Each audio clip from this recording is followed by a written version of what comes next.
Do you have a book inside of you? Or maybe you have a manuscript and you don't really know what to do with it next. Hi, I'm Bonnie Gressel, holistic nurse practitioner, author, and success coach. My husband, Mike Doplaise, and I are both published authors, and we have been through all kinds of publishing options, traditional, mid-tier publishers, and now lately self-publishing. And I want to share with you today some insights that we've learned along the way. If we would have known some of this stuff in the beginning, we might have done things a little differently. So I'm hoping to shorten your learning curve if there's a book inside of you and you just kind of don't know where to begin, and share with you some of those secrets to hopefully shorten your learning curve. So bear with me while I share my screen with you, and I have a PowerPoint presentation that's maybe half hour or so long, and at the end of that I'll make sure that I give contact information in case you have any further questions, because I'll share as much as I can today, but everyone's busy and I don't want to take all day to do this. So feel free to contact us and talk about your project or just ask questions or pick our brain. So I will see you soon. I'm going to attempt the screen share right now.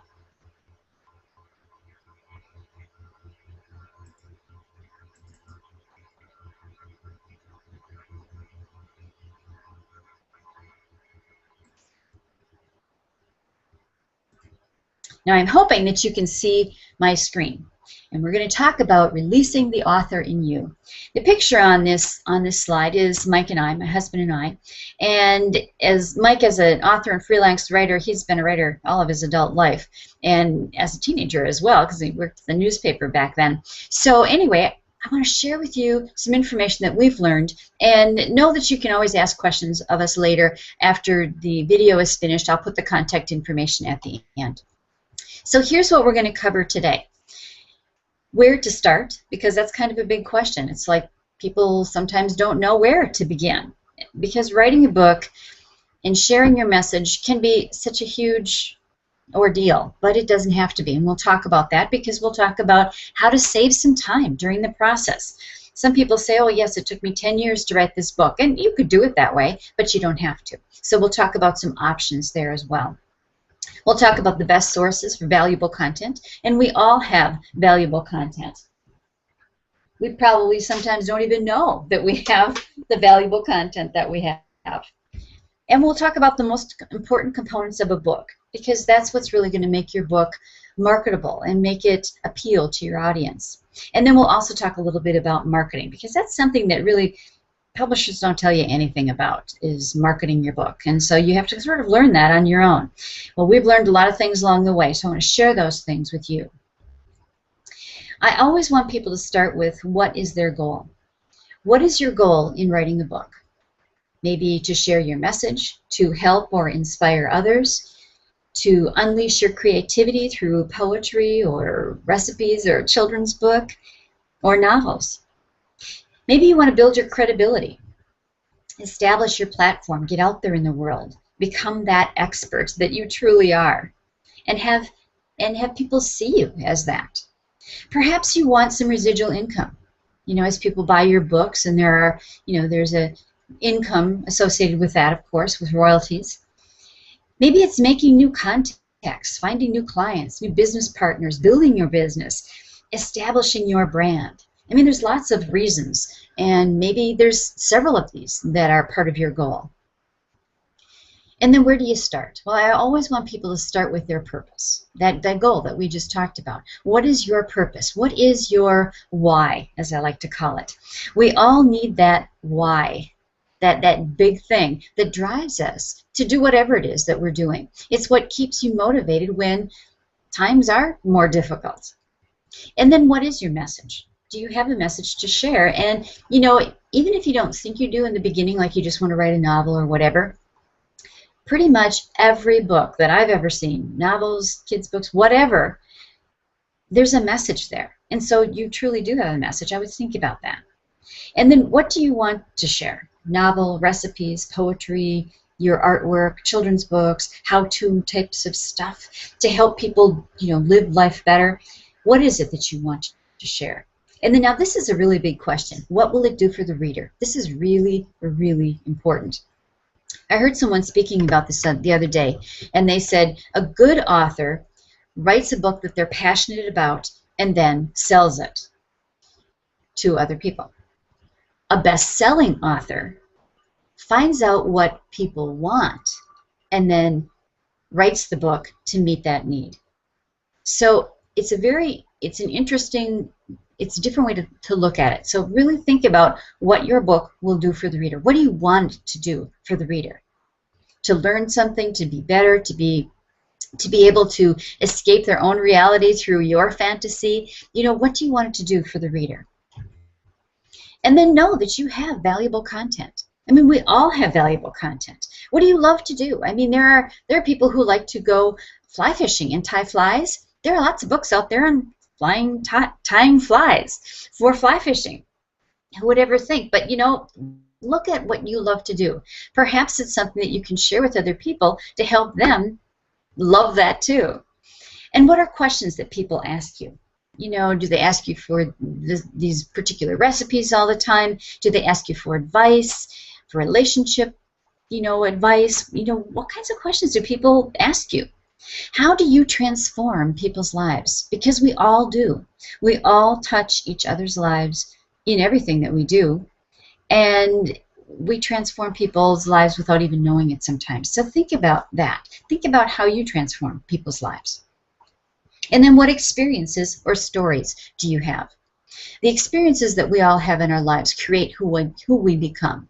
We learn from them, we change. That's what life is. So what experiences and stories do you have, especially those that might be able to help other people with maybe similar issues or whatever? And then look at what you already have, because you probably already have a bunch of stuff. Now, maybe you already have a blog. Maybe you already do some of that, so you've got the written word already there. Or maybe you write in a journal every day. You have recipes or poems or short stories. There are probably lots of things you have. What experiences have influenced your life or taught you a lesson? You know, is that something that others could benefit from too?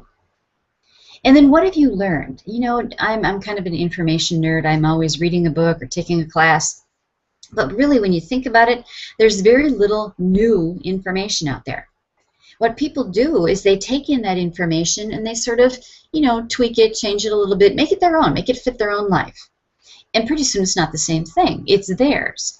Now, I don't mean certainly for you to plagiarize anyone else's work that's out there, but if you've learned something and sort of tweaked it, made it your own, and put your label on it, so to speak, you know, maybe that's something you could share and that you already have. Now, a book proposal is a good exercise to go through. If you approach a traditional publisher, you're going to need a book proposal. But really, it's a good exercise to go through anyway, even if you're not going to do that.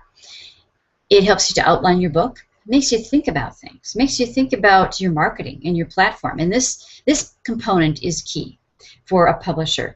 If the traditional publisher is looking at a book proposal, they probably spend most of their time looking at your marketing plan, your strategy, your platform, what, you know, how you're already out there. Are you well known? Are you, you know, how do people find you now?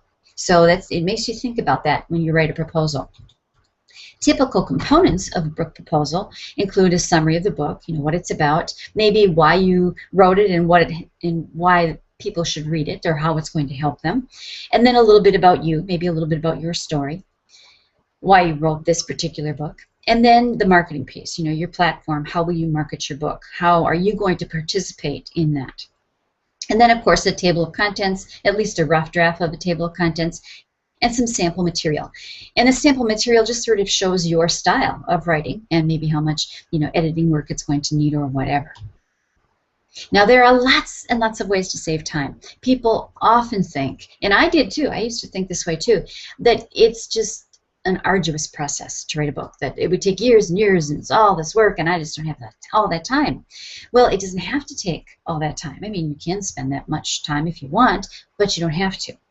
What I did with my first book was I spoke it, actually. I signed a contract with the publisher. I used Balboa Press, which is a mid-tier publisher of Hay House Publishing, and they're a division of Hay House.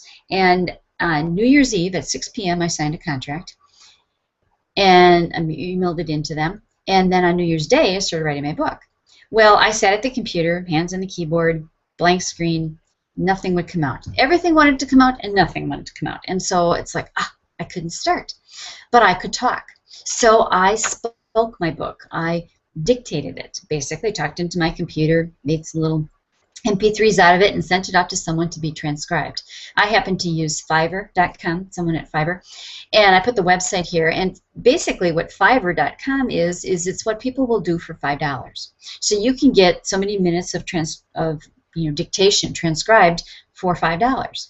So I just did a bunch of those and pretty much had most of my whole book, the first book, transcribed. You can also purchase some software. Dragon Naturally Speaking is really good software in doing that yourself. And you speak into your computer, it types it out for you. And it's moderately priced. It's like $40 or $50 on Amazon. It's not that much money, actually. So that's another way that you can just speak your book. Either have someone transcribe it or use some software to help you with that. And then get other help. I mean, maybe you have illustrations in your book, and maybe you're an artist and you want those to be your own. Great. Maybe you don't want to do the illustrations, but you want somebody else to do them for you because you want illustrations in your book. Well, Fiverr.com, again, is a good answer for that. Transcribe conversations, presentations, radio interviews, all the stuff that you probably have in one way, shape, or form, put it into, repurpose it so that it can be part of your book. And then use other things that you already have. That copy-paste function is awesome. Handouts, art, recipes, all those things. I mean, don't redo everything. Repurpose it. Cut and paste as much as you can. And then go back in and move it around and edit it and all of that sort of thing. And then for most people, if you let it free flow and then edit later, it does save you time, actually, because for many people, if we want to self-edit along the way, and we stop, we pause, and then we edit, and then we go again, it breaks that flow. It breaks that creativity, the flow of concentration, and it actually ends up taking you longer. Now, there are some people, like my husband, whose background is in journalism, worked for newspaper for a number of years, was used to and trained to do it that way, to edit as he went because everything was on deadline. So for some people, it doesn't really save them that much time because they're good at it, doing it that way. But for many people, you break that flow, it just takes you longer. Now, there are many ways to outline your book. Write a basic outline of your chapters, and certainly write an outline of your characters and give them personalities and all that if it's a fiction book. You can mind map the strategy. I mean, you can write it down on a piece of paper with a pencil, I would use, or you can do a mind map. And if you don't know what a mind map is, just Google mind map. A bunch of options will come up. In fact, there's some free software out there and free websites that you can use to do your mind map right on your computer. And it's really kind of a design or a drawing where you sort of link things together. So mind map strategy is another way to outline your book. An index card strategy I really like, and you can use index cards or post-it notes. But how you do this is you think about your general titles of your chapters. So say chapters 1 through 10. Put each one of those on a single index card. And then each chapter will have usually 3 to 5 kind of sub-pieces to it. And then give each of those, think of what they'd be, and give each of those a separate post-it note or index card. And then clear off your kitchen table or use a cork board or something where you can just spread it all out and let it evolve. And then you can move things around. Now, if you use the index cards and it's on your kitchen table and you have to clear the table to have dinner, take a picture of it with your phone. Most people's phones take pictures now. So just take a picture of it, and that way you'll remember the sequence of it. Or use a corkboard and you can pin things to the corkboard or whatever. But it will evolve. Set it aside for a while and then go back to it later. And your table of contents is just like your title. It's something that probably will evolve somewhat and change a little bit over time. Now, the title and cover are really, really important. It can sell the book. So you need a catchy title, something that is going to grab people's attention. And it should be large enough to be seen on the cover, especially if you're looking at, like on Amazon Kindle or Barnes & Noble.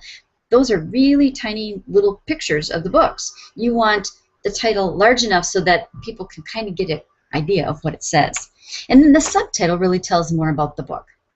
Somewhere in there, it's great if you can include some keywords. Now, keywords are what words people will use to search for your book and find it. So if you can include some sort of keyword, now let me give you an example. Say you're writing a book for a how-to book type of thing for entrepreneurs. You might want to include the word entrepreneur in there, somewhere in the subtitle. How to 7 steps, 8 ways, you know, those are good things to have in subtitles.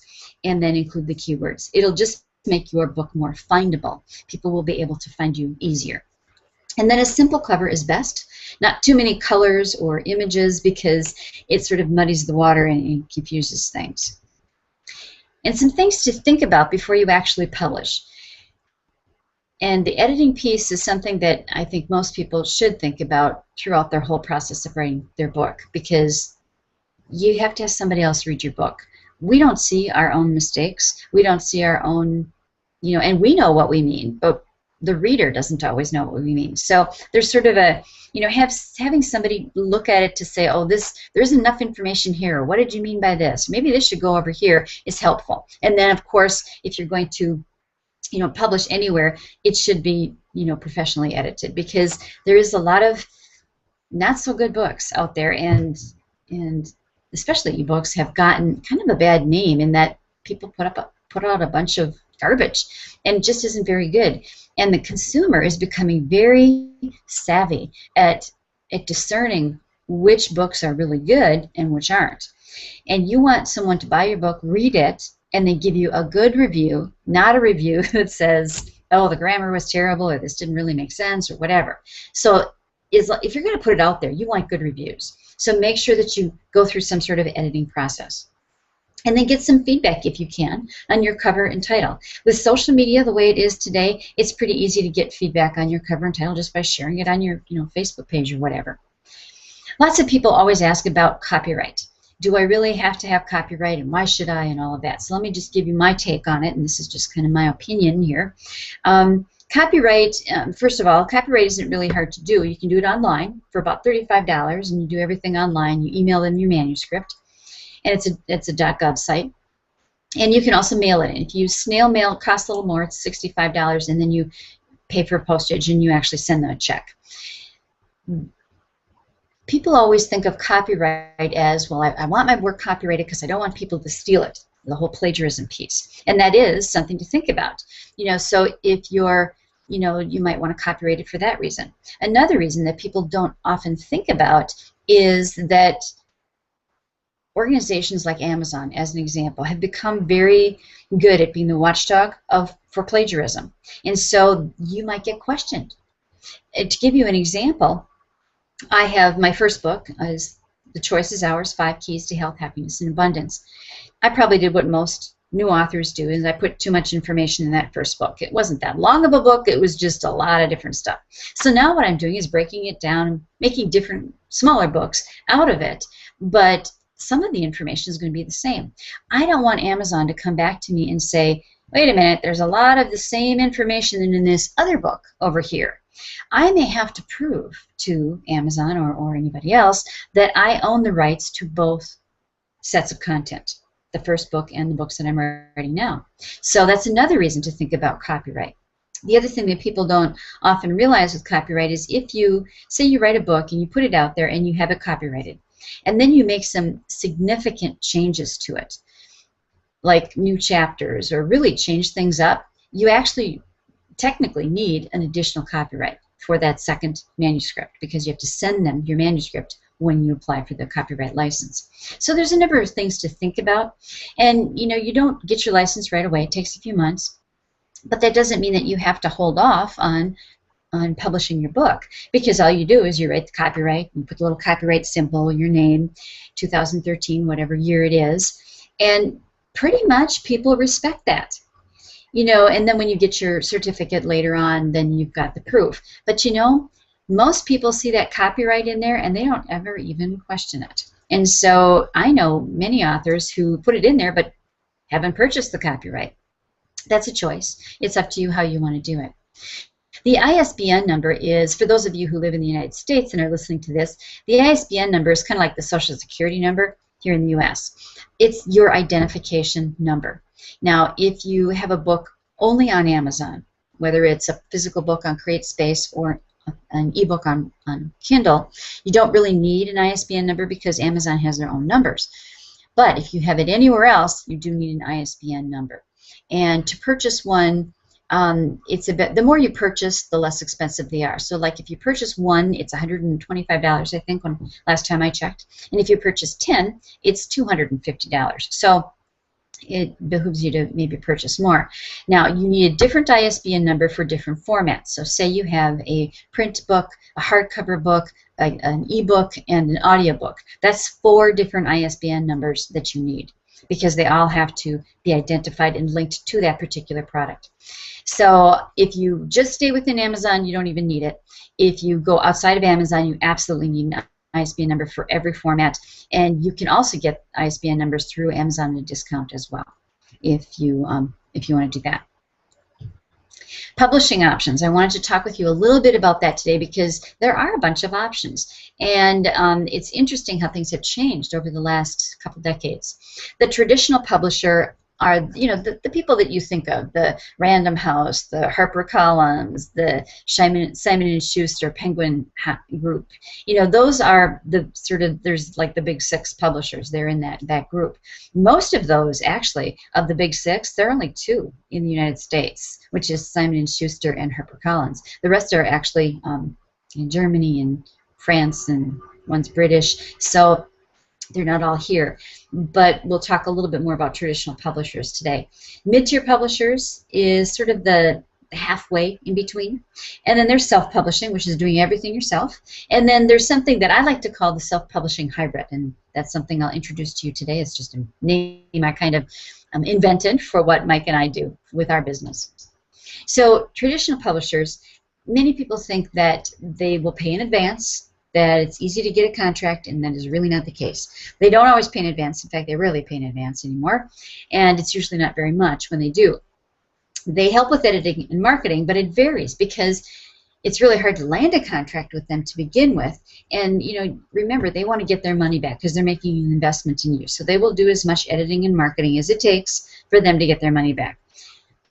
And the author rarely has a say in the cover or title. I know several authors who actually have developed their own publishing companies because of this, because they wrote their book, it was their baby, they wanted their cover, their title, and everything was stripped of them when they went with a traditional publisher because they lost all those rights.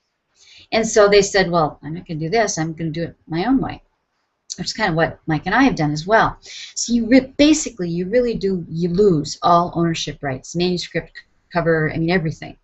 You're sort of selling it to them, and then they're helping to make their money back, which is why they help you a little bit with the marketing and the editing piece. The royalty averages, which is the money that you get, are really very slim when you deal with a traditional publisher. For paperback books, it's between 1% and 6% generally, and for hardcover, because they cost more, it's about 10 to 15%. And the reason for that is because there's so many middlemen. There's the printer, the publisher, the distributor, when Barnes & Noble or another place buys them, a little bookstore, they buy it for like 40% of the retail. So, I mean, by the time everybody takes their cut, there really is very little left over for the author. And it is truly the longest process. Usually, it generally takes years. Sometimes it takes a year to hear back from a traditional publisher if they'll even look at your manuscript. It's very difficult to land a contract, especially for first-time authors. If you're established, you have 10, 20 books out there now, then that's, you probably can get a contract. But for first-time authors, it's very difficult.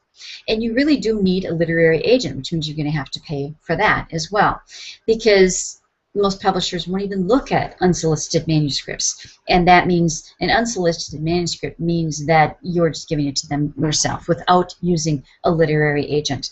And of course, there's a fee for hiring one of those folks as well. Mid-tier publishers is kind of that halfway point. It's an option for people who want to publish, or maybe want to self-publish, but don't want to do all the work that goes with it. So basically, you pay for what you want them to do. It's easier to get a contract. It's usually a faster process, but still about a year or so, and you maintain some rights. Now, like in my example, and every publisher is different, of course, but in my example, I retain the right to the manuscript. but not the formatting, the cover, the title, the ISBN number, that stuff. So the content, though, is mine, and I can recreate that into something else. Whereas with a traditional publisher, I wouldn't have the rights to even that.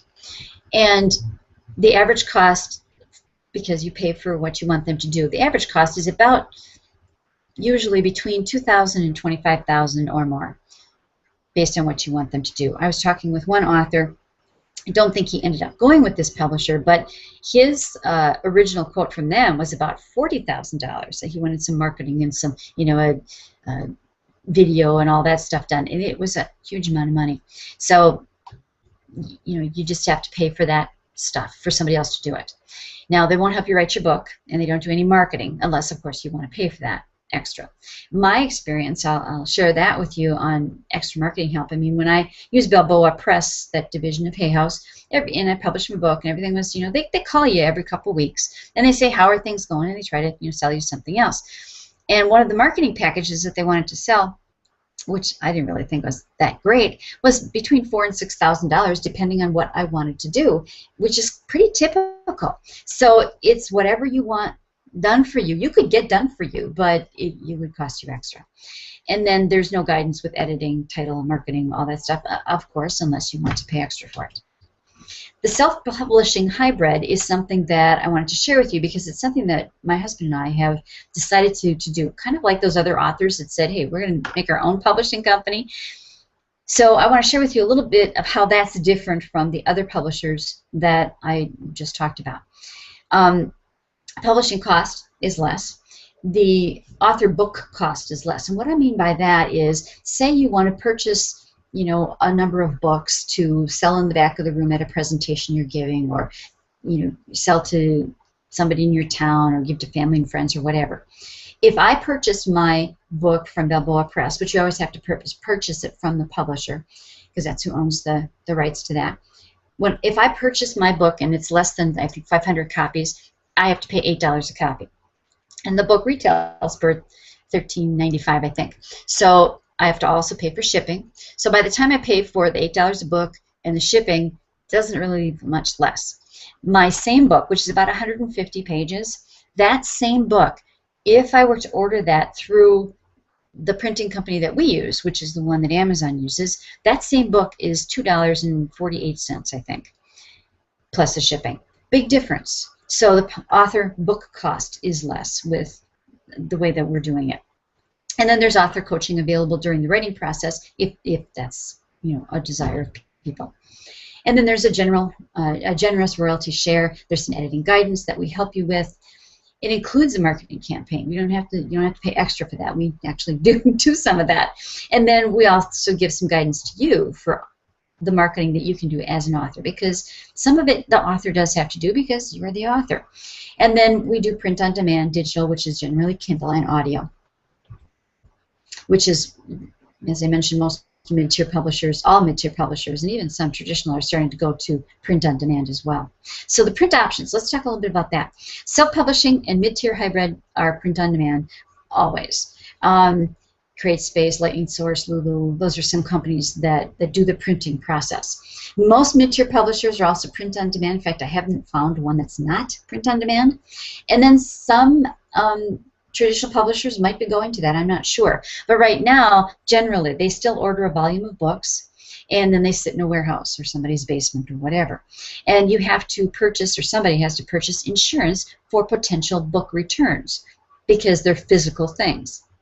It's also much more difficult to make changes. It's easier to make changes on books because there aren't boxes of them sitting somewhere. Or certainly on digital books, it's really easy to make changes. So there are some benefits to Kindle, which is a form of a digital book. Easier to make changes, and I really like that about it after it's published. The book can be shorter because people don't necessarily want huge 600-page books in a Kindle version. They want to know how this book can help them either escape from their life through a fantasy novel or learn something or whatever. They want to know it now. They want to know it fast. So at least do 7,000 words for nonfiction, and fiction has to be a little bit more, usually 10,000 or more. It's a much faster process to actually publish a book on Kindle. and that's a huge benefit too. There's a free app that allows people to read a Kindle book on really pretty much any device, computer, tablet, mobile device. I think Amazon was very smart in this, in that they knew that they weren't going to long-term make their money on the Kindle readers, because there's the Nook reader and lots of other things too. So what they did was they made a free app so that they make their money on the books that people download, so that everyone in the world, pretty much, who has these devices can read Kindle books. And there is minimal cost to doing a Kindle, better royalties, and less expensive for the consumer to purchase, because Kindle books are generally less expensive because you don't have the physical cost of printing and all of that stuff. So there's just less cost to make it. So it's less cost for the consumer, which makes it more appealing. People are more apt to spend $2.99 or $3.99 a book, or the impulse buys of $1 or $2 or whatever. They're going to buy that rather than spending $15 on the same book. So let's talk a little bit about marketing before we end for today. It's really important to build your platform early in the process. Don't wait till your book is done or your book is published. Start building little bits at a time. That's sort of that little drip method of marketing is really a good thing to do. It's a great idea to have an author website. There are certain things that should go on that. It doesn't have to be tons of things, but there are certain components that are really important. And with social media the way it is today, it's not hard, to share stuff on Facebook, Twitter, whatever social media you happen to use. And then look for local opportunities, book clubs, speaking to groups. Speaking to groups can be done anytime. And this, most of the time we do this for free. We do it pro bono, but it's great marketing. And you don't have to have a finished book before you do this. You can talk about the book that's coming and get, names, emails, addresses, phone numbers, whatever, to contact them when the book is ready and is out there. They're gonna want to be in your sign-up list. And then, of course, book signings and things like that. And then promote your book with interviews on radio and TV, locally on, the actual television or actual radio if you can. That's great, and Mike and I have both done that. And it's a little bit harder, and you don't get very much time. I mean, you get like 3 minutes. When I was on the local news show, it's a 3-minute clip. You got to try to squish everything into 3 to 5 minutes generally. But don't forget about the whole arena of internet radio and internet TV. It's huge, and you can just be on your phone. You don't even have to leave your house. And generally, shows are much longer than 3 to 5 minutes, so it's a great marketing strategy. So if you need some help with the whole, like, oh my God, where do I start? Or how do I do this or that? Or I have questions about this, I wanted to give you just some information, a little bit on what Mike and I do. M&B Global Solutions is the name of our company, and it's what I call a self-publishing hybrid. And it blends the talents of both of us. And we provide an individual, collaborative, and personal approach because we're not a huge company, and we don't want to be a huge company because I want that individual connection and that personal touch with people. And then we truly do invest in our author's success, and that we help in the marketing stuff without the extra cost. So we also offer author coaching to help you along the way, because there's different things to think about as you're writing the book that best engages the reader and gets them to continue reading the book. It's one thing to write a book, another thing to have people buy it, but you want them to finish reading it and then write a good review. And there are ways and strategies to do that, things to think about. Title and cover design, we do, but we work together, so we come up with something that you're happy with too.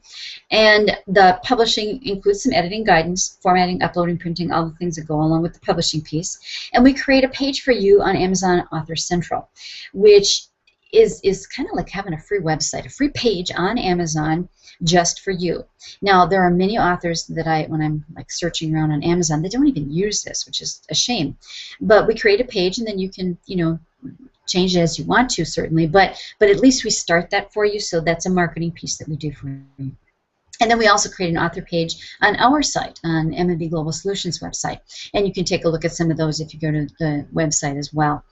We do a robust marketing campaign, and my husband Mike has a radio show that's an internet radio show called Behind the Bookshelf.